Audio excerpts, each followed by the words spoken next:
చెప్పండి అన్న. Back to back సినిమాలు రావడం కాదు, ఆ సినిమాల్లో డాన్స్తో ఇరగదీస్తున్నారు. సో ఈ సినిమాలో ఒక పాట, మళ్ళీ ప్రేమంటేలో ఒక మంచి డాన్స్ మూమెంట్. సో ఏంటి అసలు ఆ చేంజ్ ఓవర్ దర్శిలో అది కొత్తగా కనబడుతుంది. అది పూర్తి credit I will definitely give to, అంటే ఈ సినిమాకి పర్సనల్గా చెప్పాలంటే మా డైరెక్టర్ ఇట్లా ఒక కమర్షియల్ నంబర్ ఒకటి చేద్దాము ఇట్లా అని అంటే ఎమ్మటే వాసు గారు కూడా లేదు మనం కొంచెం గ్రాండ్ స్టైల్ అదేదో ఒక దుబాయ్లో సెటప్ వేసినట్టు ఉండాలి అట్లా అనుకొని దానికి తగ్గట్టుగా ధ్రువన్.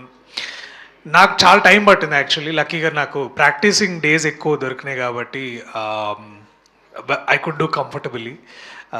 సో ఈ చేంజ్ ఓవర్, ఈ ట్రాన్సిషన్ ఏంటంటే it's purely their demand. Because నేను ఎప్పుడు డాన్స్ అన్నా కూడా అబ్బా మళ్ళా డ్యాన్స్ అని అనుకునే ఇది.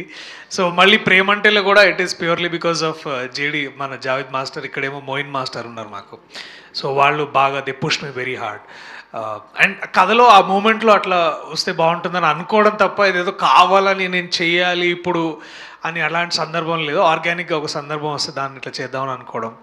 సో మొన్న యాక్చువల్లీ తను అంటుంటే నాకు అర్థమైంది, తెలియకుండానే చాలా అంటే ఇప్పుడు సెటైర్ జస్ట్ డైలాగ్లో కాదు, లేకపోతే సిచ్యువేషన్ మీద కాదు, కానీ ఆల్సో చేసే డాన్స్లో కూడా ఎక్కడో తెలియకుండా కొన్ని సినిమాల మీద రిఫరెన్స్ తోటి అట్లా ఉండిందని అన్నది. But then I went and so it was actually right.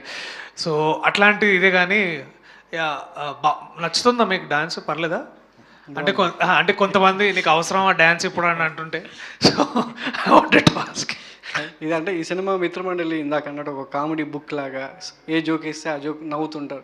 Repeat అంటే ఎప్పుడు జోక్ వేసినా మళ్ళీ ఇంకొకసారి గుర్తు చేసుకుని నవ్వుకునేలా. బ్రహ్మానందం గారిని మనం చూస్తే ఎన్నిసార్లు నవ్వు వస్తుందో, సో ఒక పంచ్ ఒక కామెడీ బిట్ ఎన్నిసార్లు చూసినా సో మీమర్స్కి అలవాటు అయ్యేలా, అంటే మీమర్స్ దాకా వెళ్ళేలా అట్లాంటి సినిమా మనం ఇందాక లిటిల్ ఆర్ట్స్ లాంటి చూసాం.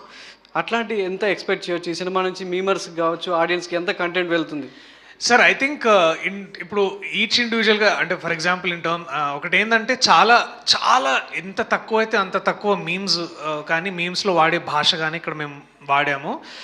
పూర్తిగా మీమ్స్ తోటే మేము జోక్స్ని క్రియేట్ చేయడం అని అనుకోలేదు. మొన్న ఇదే ప్లేస్లో 3 days క్రితం నేను మా టీం అందరం కలిసి మీమర్స్ మీట్ చేసాము యాక్చువల్లీ. వాళ్ళ ఇష్టాలు అంటే వాళ్ళ కరెంట్ డే ట్రెండ్స్ అవన్నీ అనుకున్నాము.